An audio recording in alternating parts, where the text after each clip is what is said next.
Hi. It's Sunday night. I'm super tired. But I made it a point to share a reading tonight. It's been a while since I've shared one, and I don't know. I felt like I should. So, here I am.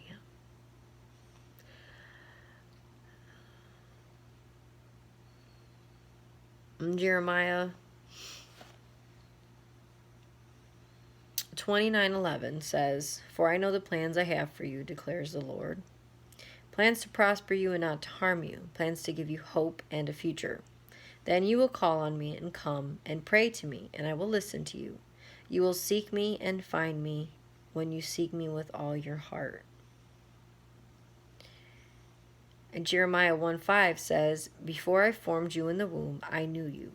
Before you were born, I set you apart." I feel that those two go hand in hand.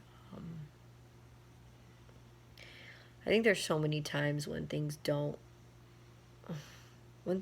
go your way, not God's way, your way. When you want something so bad, but then things just start happening, and it's almost like that's trying to be taken away from you, and you're just like, why is this happening? And you can't understand it, you can't grasp it. Well, I just don't think that it's meant for you to understand in that moment, but in time you will understand it, because we don't know. We can try to plan things, but we don't truly know what God has set for us. The only way we can find that out is if we solely focus on Him and His will for our life. He says it, I know the plans. Like, He knows everything's lined up, everything is set. He knew us before He formed us. We're all so intricately and uniquely made, and it's such a beautiful thing. And when we try to take that away from God and we try to do things our own way, it's never going to work out. And no matter how difficult it may be, no matter how much your emotions are involved in it, you have to be able to take a step back and stop doing things for you.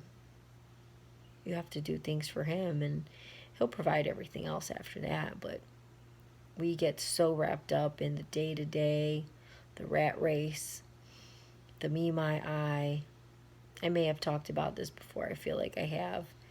But I think that's where I'm at right now.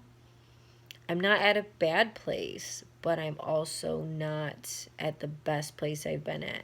And the other day I did hear on the radio, and I couldn't help but laugh, but they were talking about when we read scripture, we always place ourselves in the shoes of the hero, the person who overcomes the trials and tribulations. But we never put ourselves in the shoes of the villain, the bad guy, the one who does everything wrong. And I think it's a big slice of humble pie when you can actually step back and say, yeah, I'm not the hero. I'm the villain right now. I'm doing things wrong. I'm being selfish. I'm being angry. I'm being hateful. I'm being hurtful. I'm being deceitful. And we never want to paint ourselves in that light, because who really wants to?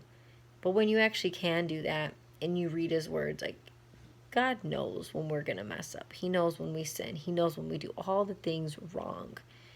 He knew at the Last Supper what was going to happen, and He knew who was going to do what. That right there just tells you, like, you think you're any different from anybody else? Absolutely not. Absolutely not. You are no different from anybody else. When it comes to that, we're all sinners. But to be able to go to him and ask him for forgiveness and help and guidance and strength and wisdom to build and be who he created you to be.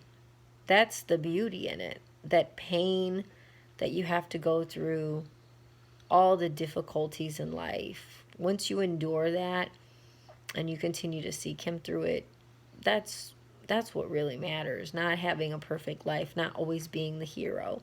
He knows you. He knows your heart. And the heart is deceitful. The heart is very deceitful.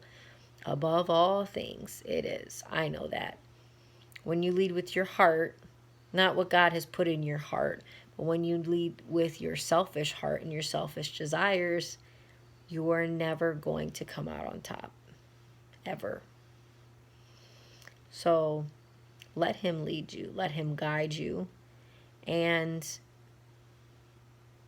let him take you out of whatever it is that you're in right now. If you are the villain, which we all are at some point in our lives, can't always be the hero, let him take you out of that.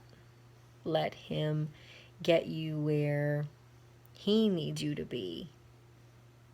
Focus on that. Focus on being strong in him. You can't do it by yourself. We try to, but we can't. So just remember to stop being so self-righteous and stop playing the victim. Stop doing all the things that you know deep down, it might be really deep, but deep down, you know right from wrong. You know what you're doing in every decision you make, every conversation you have, everything that comes out of your mouth. You know exactly what it can do. Make those decisions to be strong in him and with him. He knows what you need for your life. He knows you, all of you. He knows everything about you. So let him intercede. Let him be that light on your path.